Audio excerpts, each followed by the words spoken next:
وقت صلح نامے پر لے لی، اس کے بعد کی زندگی تو قرآن اور سیرت رسول کے سائے میں گزری تھی۔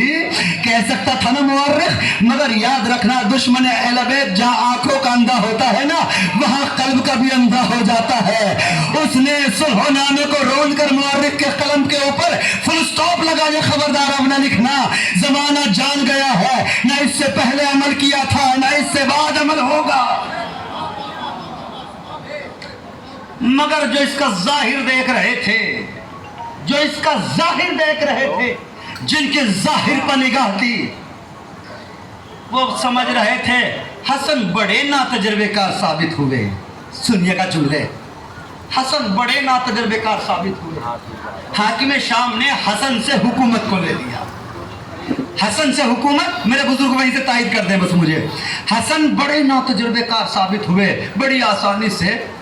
کاغذ کے ایک پھٹے ہوئے پرچے کے اوپر حکومت پوری حاکم شام کو دے دی۔ جانتے ہیں نا، اب یہ لوگ سمجھ رہے تھے کہ حسن بڑے ناتجربے کار ہیں، ادھر حاکم شام بھی اسی وہم میں مبتلا ہو گیا، ارے حسن کو تو ہم سمجھتے تھے خیبر کشا کا لال ہے، یہ تلوار نیام میں نہیں جائے گی، کشتوں کے کشتے لگیں گے، مگر ہم نے تو ان سے حکومت لے لی ہے، اب تو ہم جو کہیں گے وہ ہوگا، ہم جو لکھوائیں گے وہ لکھا جائے گا، اب تاریخ بھی ہماری ہے، اب مورخ بھی ہماری ہے، اب قلم بھی ہمارا ہوگا، اب ذہن بھی ہمارا ہوگا، اب راوی بھی ہمارا ہوگا، اب روایت بھی ہماری ہوگی، اب خنجر بھی ہمارا ہوگا، اب دربار بھی ہمارا ہوگا، اب نیزہ بھی ہمارا ہوگا، اب تم سب چیزیں ہماری ہوں گی، اب تو جب چاہیں گے انہیں ذلیل کیا کریں گے۔ اب جملے سنیے گا، حسن شام پہنچے ہوئے تھے، حاکم شام نے اپنے وزیروں سے کہا سنو رسول خدا کا بیٹا آیا ہوا ہے، ہم اسے اپنے دربار میں دعوت دیں گے، سنو آج ان کی توہین کرنی ہے۔ جب حسن دربار میں داخل ہوگا، جو حجاب کھڑا ہوا ہے یہ سامنے پردہ نہیں ہٹائے گا، حسن دربار میں داخل ہوں گے، اپنے ہاتھ سے پردہ ہٹا کر داخل ہوں گے، جب اپنے ہاتھ سے پردہ ہٹا کر داخل ہوں تو تم سب کے سب زیر لب ہنسنا، کیونکہ کل تک شہنشاہی چلتی تھی، تب تک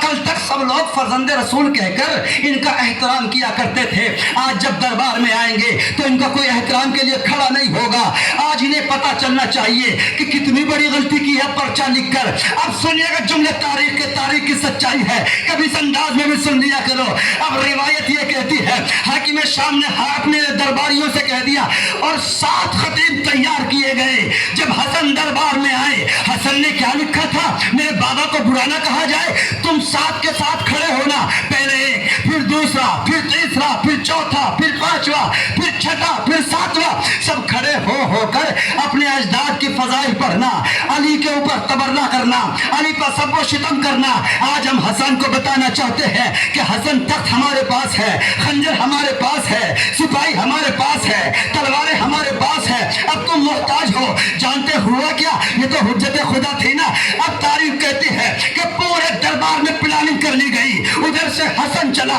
روایت یہ کہتی ہے جیسے ہی حسن دربار میں داخل ہونا چاہتے تھے، اچانک سے ہوا کا جھونکا چلا، ہوا کے جھونکے کا چلنا تھا، حسن دربار میں داخل ہوا، حسن کے دربار میں داخل ہونا تھا۔ اب حکم یہ تھا حسن کا استقبال کوئی نہیں کرے گا۔ روایت یہ کہتی ہے سب سے پہلے حاکم شام اپنے تخت سے کھڑا ہوا، حاکم شام کا کھڑا ہونا تھا، اس کا وزیر کھڑا ہوا، وزیر کا کھڑا ہونا تھا، مندوبین کھڑے ہوئے، ان کا کھڑا ہونا تھا، درباری کھڑے ہو گئے۔ کسی نے کہا حاکم شام ہم سے منع کیا تھا استقبال میں کھڑے نہ ہونا، اب خود کھڑے ہو کر استقبال کرتے ہو کہ تجھے نہیں پتا جو میں دے